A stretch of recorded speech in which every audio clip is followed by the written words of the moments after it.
What is going on, everybody? It's the Phantom. We're here for a Monday Night Raw review for last night's episode. This is the post-show of Survivor Series after Raw got mopped the floor with at Survivor Series, only picking up one win thanks to the Viking Raiders on the pre-show. Raw lost every single match other than that one. So how would Monday Night Raw respond? A town hall meeting, apparently. As we started the show off, and everybody is around the ring except for Seth, and Seth Rollins walks into the ring and starts a promo. And Seth Rollins is running down everybody. Fans are booing him. But first, before he says anything, CM Punk chants start out because we are in Chicago, and of course, Chicago is CM Punk's hometown. Seth Rollins does the one thing you're not supposed to do. Not the fact that he acknowledges the CM Punk chants, the fact that he's still trying to tease a match with somebody that WWE has no intentions of building a match towards.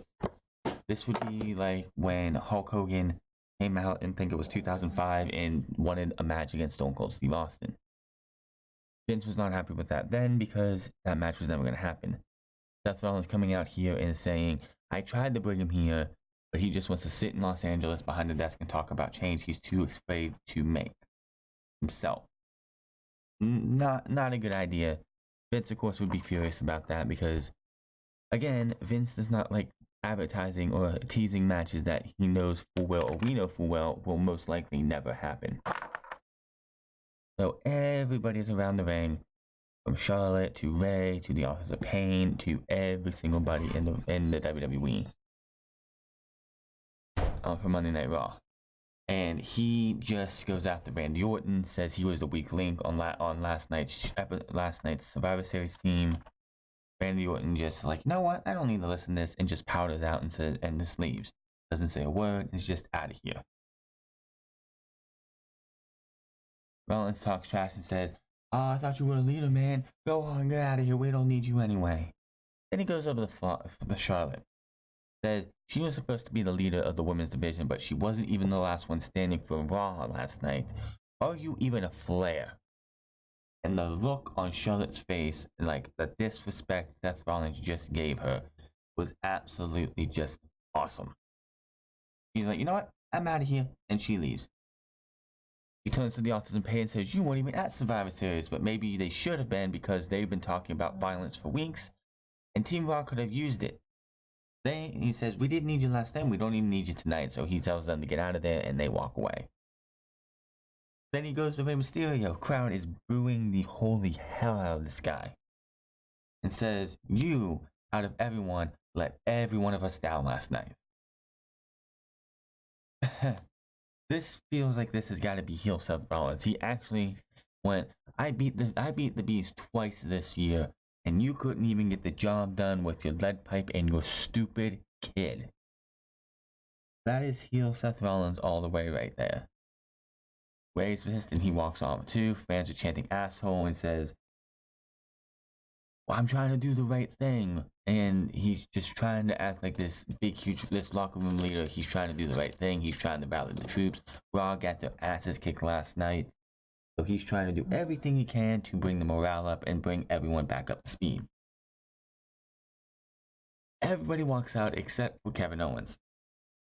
Owens gets to the ring, and Rollins mentions him being on Team NXT now. He invites Owens in the ring and speak his mind. He loves Raw, he lives it, wants this to make it better. He actually called Raw, went from the A show to the C show, and I'm thinking, Raw has been the C show since NXT hit the network. Plain and simple. Because before NXT hit the network, SmackDown, in my opinion, was probably the A show for a long time.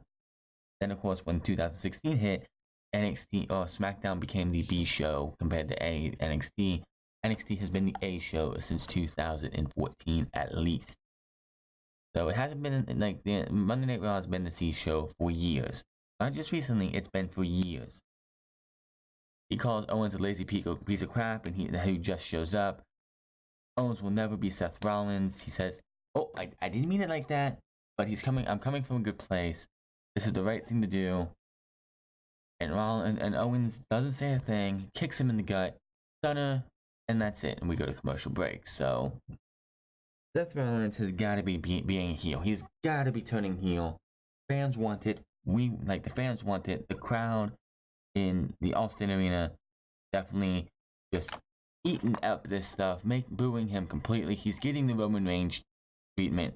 Everything he says, everything he does, from wrestling moves to everything he does and says in the ring, is getting this man booed. He has got to be a heel.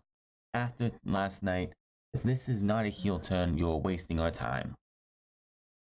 Rollins is backstage. He's looking upset. Caruso approaches and says it didn't look like things went down as Rollins planned. He says he was just trying to get Raw back on the same page and proposes a match against Kevin Owens tonight and walks off. So that would be your main event of the night. Then we go to the cancer of this show, Bobby Lashley and Lana. Apparently, Rusev was coming to the building earlier in the night, and a dude dressed in a Rey Mysterio shirt, just some slub, probably somebody who works in the office, came in with a piece of paper and said, "You have been served a temporary restraining order," and is escorted out by security. This match lasted about maybe 2 minutes. Rusev suddenly runs to the ring and attacks Lashley, thus qualification. Lashley and Rusev brawls to the floor. Lana is screaming at Rusev.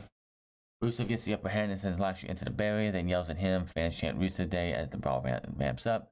Lashley beats the hell out of this guy, gets him up to the top of the stage, and takes him. He ends up getting cuffed up by police. And before Rusev's out of there, he charges Bobby Lashley and knocks him backwards, landing him on a table or something behind the commentator's desk. So he was out of there, and Rusev was being escorted out. This, of course, is probably going to lead to some match, probably a tables match, probably a ladders match, maybe a chairs match, maybe a TLC match with the winner getting something. I don't know. I don't care. I just want this to end. So during the break, they showed Bobby Lashley getting stretchered out of here, and honestly, the attack that happened didn't warrant a stretcher job. I'm sorry. It wasn't big enough for a stretcher job. He fell maybe 2 feet, and he landed on what looked like a crash pad. It was obviously a crash pad, and the stretcher job looked just more phony than it did without the crash pad. So we move on from that to the Authors of Pain making their in-ring return after months of being away and a couple weeks of promos. They took on Zack Ryder and Kurt Hawkins. A couple things here. They no longer have the tactical gear they wore in NXT in the early days on the Monday Night Raw. And I guess they lost the names Authors of Pain again, and they're just AOP. They come to the ring. They hit their finisher, the last chapter, at the beginning of the match. Why? The setup move now, not their finisher. They beat the hell out of Kurt Hawkins and Zack Ryder, hit the powerbomb neckbreaker combination. 1, 2, 3. That is your winner. Should not be nothing I can say here. There's nothing you can say here about this match. It was move, finisher, done. Nothing I can say. Asuka versus Charlotte Flair and Humberto Carrillo versus AJ Styles will be later on in the show, as well as Seth Rollins versus Kevin Owens. Andrade versus Akira Tozawa. This was a hard-fought squash match, and Andrade, for what seems like a long time, about 7 or 8 months, has won a match on his own. It took Zelina Vega to help him beat Sin Cara, but he can beat Akira Tozawa, a former cruiserweight champion. Anyone see anything wrong with that? The fact that he easily and quite handily beat Akira Tozawa with the Hammerlock DDT, but the multiple times he took on Sin Cara, he needed help. This show, this company, I just don't know. Nothing special about the match. Like I said, it was about 2-3 minutes, maybe 4 minutes long. Akira Tozawa got some licks in, but he ends up beating the Hammerlock DDT. Aleister Black is backstage addressing how Bobby Murphy knocked on his door, and he doesn't understand the repercussions that will happen because you knocked on my door. I understand you have a match, so tonight I'm coming to collect Buddy Murphy came to pick a fight with me, so I'm coming. So suspect coming to the arena, and I'll be out there later. So we go from that to Matt Hardy making his WWE return for after months of being away. Since when has Matt Hardy been on Monday Night Raw? I don't remember hearing or seeing anything about Matt Hardy signs with Monday Night Raw or Monday Night Raw signs Matt Hardy during the draft. For all I knew, Matt Hardy was still a free agent. But we had a match between Matt Hardy and Buddy Murphy.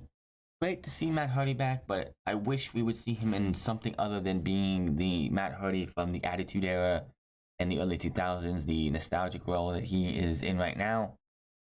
He goes for a bulldog, but it's blocked. Hardy fights on the corner and comes off the second rope with an elbow. He rallies the crowd with a delete chant, but Buddy Murphy blocks the twist of fate with a huge knee to the face. He knocked Matt Hardy clean out. I don't know if Matt Hardy was just this good at selling, but he took 3 knees to the head, to the face, and after that first one, Matt Hardy just looked like he was out. He took the V-trigger knee to the face, was just slumped over on the ropes, took another one, and then Buddy Murphy grabbed him by his both arms, and he drug him forward and hit him with another one. And before he even hit him with that third one, Matt Hardy was out. Matt Hardy looked absolutely like he was out. I hope he's okay. I hope there was no concussion, but Matt Hardy looked like he was absolutely hurt. Buddy Murphy grabs the mic and calls out loud to Black and says, "I'm here to pick a fight with you." And Aleister Black's music hits. He does his whole entire entrance and then just charges to the ring. They stare down. Buddy Murphy strikes, but Aleister Black fights back and unloads. Black takes Murphy out with a strike in a big, huge back elbow. Big knees to knock him out of the ring. Black watches as Murphy stumbles around at ringside. Fans chant for Black. Murphy, of course, acts like he's going to go back in the ring, but of course he doesn't. And that is that. I'm hoping that we get something from Aleister Black. I know he's had a quote-unquote knee injury. They wanted to keep him on TV, but they've got to do something. It has been months since Aleister Black has been on the main roster. It is time for this guy to do something. Why they still don't have anything. I'm hoping this Buddy Murphy feud, or whatever you want to call this, leads to this guy getting more active in the main roster, because this guy has done nothing, and I hope there's something coming for him soon. Charlotte Flair comes back, is in the back, and she's talking about her history with Asuka and what happened between them at Survivor Series. Flair is ready to make Asuka pay using the mist tonight. Back to the commercial break. United States Championship was supposed to be AJ Styles versus Humberto Carrillo. Out comes AJ first. Humberto comes out next, but is suddenly attacked on the ramp by Luke Gallows and Carl Anderson. They absolutely destroy this guy. Humberto Carrillo is not over. Humberto Carrillo is not going to be the next Mexican or Hispanic superstar. Humberto Carrillo is done. His push is over. He came out to crickets. Crickets. Crickets. You could have heard a pin drop. How quiet the crowd was when this dude came out. AJ takes the mic and is like, "Well, I guess that's it. There's nothing, this guy's not able to compete, so my night's done." Ricochet came out to check out Humberto Carrillo. He takes the mic and says, "Is this what the great AJ Styles has become? Having Carl Anderson, Luke Gallows attacking anybody who could challenge you for your title?" And he wants a title shot, but AJ says, "I signed a contract to defend against Humberto, not Ricochet. Humberto just got carried out, so no match for you." Out comes Randy Orton, says Humberto can't compete, but I can. Plus, the people of Chicago would love to see me kick RKO AJ Styles' ass through the mat, and he challenges Orton. Fans chant RKO, but AJ reminds Orton the last time they feuded was at WrestleMania, where he won. AJ says he has nothing to prove against these two guys who he's already defeated, and out comes Drew McIntyre. McIntyre says he has a solution. He knows a guy who AJ hasn't faced, a guy who's never had a single title shot. He's tall, handsome, and has a sexy accent, and who took on the Monster Among Men and was the first person to pin United States WWE UK champion Volta. Drew says Chicago doesn't deserve this match, but how about AJ versus Drew for the title for the first time ever? AJ says he's a little sore after stealing the show at Survivor Series, and out comes Rey Mysterio. You know, Rey Mysterio, who had a 7-minute match with Brock Lesnar last on Sunday night, losing. He talks about how he faced WWE Champion Brock Lesnar on at Survivor Series. AJ is just making excuses, and he says he's not going to let AJ cheat Chicago out of a title match, so let's make it Rey Mysterio versus AJ. AJ says they haven't earned anything. AJ's the only one seen to be talking sense. Ricochet hasn't done anything to earn a match. Randy Orton hasn't done anything to earn a match. Rey Mysterio hasn't done anything. Rey Mysterio just lost to Brock Lesnar the night before. Why should he be getting a title match? Drew McIntyre, Randy Orton, none of these guys have done anything. He turns them down because they're all just entitled, and Ricochet says, you know, with all due respect, Randy, who is about to talk, but I might be the new guy around here, but here's an idea. How about all of us have a fatal 4-way to challenge AJ Styles tonight? Drew prefers his idea. AJ says, I heard you say some dumb things, but that was really the dumbest. Gallows and Anderson actually disagree and say this is not a bad idea. This is not a bad idea. And AJ tells them to go ahead and beat the crap out of each other because I'll pick the bones afterwards. So we get Ricochet versus Drew McIntyre versus Randy Orton versus Rey Mysterio in a random fatal 4-way. Why this match happened is beyond me. Why Randy Orton is all of a sudden a babyface is beyond me. Drew McIntyre, Rey Mysterio, Randy Orton, Ricochet. Who was going to win this match? Who did you think was going to be the guy to challenge AJ Styles? Would it be Randy Orton? No. Would it be Ricochet? Do we need to see Ricochet versus AJ Styles again? No. Would it be Drew McIntyre? No. Rey Mysterio picks up the win. There was a funny moment in this match where Randy Orton and Drew McIntyre were staring off against each other. Randy Orton takes a chop from Drew McIntyre and just puts his hands on his knees and just gets that wincing look on his face like, ew, he got me on that one. He gives him a chop that Drew McIntyre doesn't sell whatsoever. He gives Randy Orton another one, and this time you just have Randy Orton take his finger to his ear and is like, yeah, that one hurt. That one like busted the ear a little bit. Then Drew is like, show me what kind of man you are. He's still holding his hand to his chest, and he's like, 1 second, and then pokes him in the eye. Nothing else on this show could have happened, and I would have just been like, well, that's the end of the show. That is awesome, because that was absolutely hilarious. But in the end, Rey Mysterio turns a moonsault, catches Rey Mysterio in a moonsault, and Rey rolls him up for the 1, 2, 3. Rey Mysterio wins the match, and will become your number 1 contender. UFC were watching at ringside. AJ Styles likes the result because it's Rey Mysterio. He's like, oh, he's a little guy. I should be able to take this guy on. So we get Rey Mysterio versus AJ Styles. Good match, back and forth match between these two.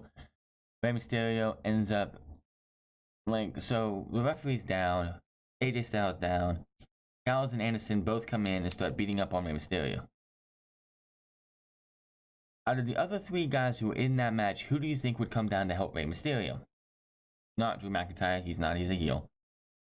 If you said Ricochet, you were absolutely wrong. Out of all the people, Randy Orton runs down, takes out both Anderson and Gallows, gets in the ring, but looks for an RKO on AJ, but AJ rocks him. He does a springboard, misses, and Rey drops him with the 619, and then Orton hits the RKO.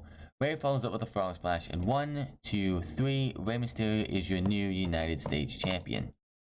The only reason I can think this is happening is because Rey Mysterio has an out clause. He was the last person probably to sign a new 2-year contract last year, before AEW happened.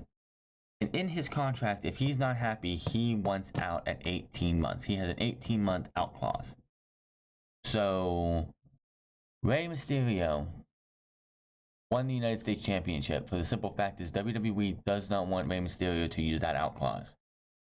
They want him to sign a new deal for the next 5 or so, like 3, 4, or 5 years. That's the only reason this happened. And if you think otherwise, you are fooling yourself. Honestly, if I'm Rey Mysterio, I'm giving my notice. It's like, hey, I have that out clause. You gave me the United States title, but it's not enough. I know you have no plans for me, for any big plans for me. I'll I'll work this until I'll work for this show and I'll work for this company until that 18th month, but I want out after that and leave, go to Japan, go to Ring of Honor, go to AEW, go to Impact. I don't care. Anywhere else would be better for Rey Mysterio. Kevin Owens gets the best promo of the night as he comes in, talks to Charlie Caruso. She hands him the mic and he starts off with harsh words for Seth Rollins. How he's never tried to be something. He unlike Seth Rollins, I know who I've been. People have tried to change me of who I'm trying to be. They tried to force me to be something else, but I know who I am. I've dug my heels in, and I will always be Kevin Owens, and I'm fine with that. But Rollins has always tried to be what he thinks WWE needs him to be, but that has just turned himself into an insufferable, whiny prick. Loved this wording. He is absolutely right. Kevin Owens has, in this promo, said everything that we have been saying about Seth Rollins. Owens goes on and says the next stunner coming from him to Rollins will turn Monday Night Rollins into the Kevin Owens show. But yes, Kevin Owens, people have tried to, like WWE has tried to make him something he is not. They have made fun of him. They've used fat jokes against him. They have done everything they do to try and change Kevin Owens. But Kevin Owens has been who he has been since day one. Seth Rollins has done everything he can to toe the company line, to be what WWE needs him to be. And with anybody giving him criticism on the web or on like any way, shape, or form, whether it's a podcast, whether it's on Twitter, YouTube, Facebook, Instagram, whatever radio show, he has turned into a whiny, condescending prick. And quite honestly, Kevin Owens is right. I thought this was the best promo of the night, and this was definitely when you add truth to a promo, it makes that promo so much better. This was fantastic right here. So Kevin Owens is again one of those who is great with his words. So then we had Charlotte Flair versus Asuka. This was, of course, a continuation of the long-standing rivalry since WrestleMania of last year when they gave Charlotte Flair Asuka's winning streak, which was still a very bad move. I don't think Asuka should have ever lost that winning streak to Charlotte Flair. It should have been to somebody who is not established yet. That would have been a great establishing shot for somebody not named Charlotte Flair. So they're having a match. Kairi Singh gets involved some. She runs away. She comes back. She gets a distraction by the referee. Green mist to the face. Asuka wins 1, 2, 3 with a big roll up covering up Charlotte. And that is that. The mist is a cool feature, but do they have to have her do it all the time? I don't think we need to see that. I don't know where they're going with Asuka. People are talking about her versus Becky Lynch, but if you're going to have Asuka go up against Becky Lynch, then the mist does not need to be something you do every single week. I think it's something that needs to be out for a special occasion, but having her go out there and just misting everybody takes away from the specialness of the green mist. Eric Rowan versus Kyle Roberts was another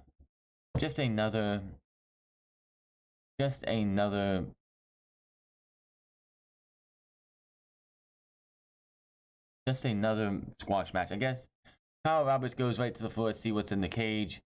Rowan's upset, power bombs him to the ring post, brings him back to the ring, and drives him with the Iron Claw. That is that. I don't care what's in the cage, whether they pull the thing up or not. I don't care. Seth Rollins, we're backstage with the OC and AJ Styles. Sarah Schreiber comes in and asks him what is his thoughts about losing the United States title. And he's doing everything he can to get out what he's trying to say. He trying to hold back the tears or whatever. And the only thing that comes out of him is Randy Orton. He walks off. Lana comes in to talk to Charlie Caruso, and she says a whole bunch of nothing, just saying, "Oh well, Bobby Lashley's okay, but we'll be okay, and I'm handling it." She gets this big phony smile on her face, and that's that. I really don't care. Seth Rollins versus Kevin Owens. These guys gave you one hell of a match for the main event, but the end of the match saw Owens catch Rollins with a stunner out of nowhere. When all of a sudden, Akam and Rezar, in their suits again, come out One is looking at Kevin Owens, one is looking at Seth Rollins, as both men are down. Owens is the first one up. He slaps the one looking at him, and the AOP just start beating him down. So they just brutalize Kevin Owens. We get a big bullshit chant from the crowd. Rollins watches as AOP destroys Owens in the corner. They leave Owens laying after a big double team knee. Rollins is still down in the corner. They're barely moving. Aiken and Rizal take their suit jackets off, are staring at Rollins as he gets to his feet. Rollins tells them to bring it on, like, come on, come on. And they just exit the ring. Fans are booing. Aiken and Rizal march to the back while Rollins watches in the ring. Owens is slowly getting back to his feet. Rollins looks at Owens and puts him down with a stomp. Fans are booing loudly as Rollins trash talks Owens. Rollins with another stomp. While he trash talking, he says, "We can fix this whether you either like the easy way or the hard way," and the show goes off the air. Is Seth Rollins a heel? Right now, no. He's in the transitioning period, I'm hoping, of a heel. But obviously, he is not a heel as of yet. So, I don't know where they go from here. Will it be Kevin Owens versus Seth Rollins again? Will it be the AOP continue to get involved in Seth Rollins matches and not attack Seth Rollins? Who is going to be the handler of the AOP? Was this a good show? It was decent. It wasn't a bad show. It wasn't a good show. Just Monday Night Raw. At least there was some follow-up to a Survivor Series. Was there any good follow-up? That is going to be seen on Wednesday. They did advertise that because of the domination that Wednesday, they advertised on Raw once that Wednesday should be a show that everyone wants to look forward to because NXT dominated at Survivor Series. So what is the NXT's next move after beating the pants off of both SmackDown and Raw?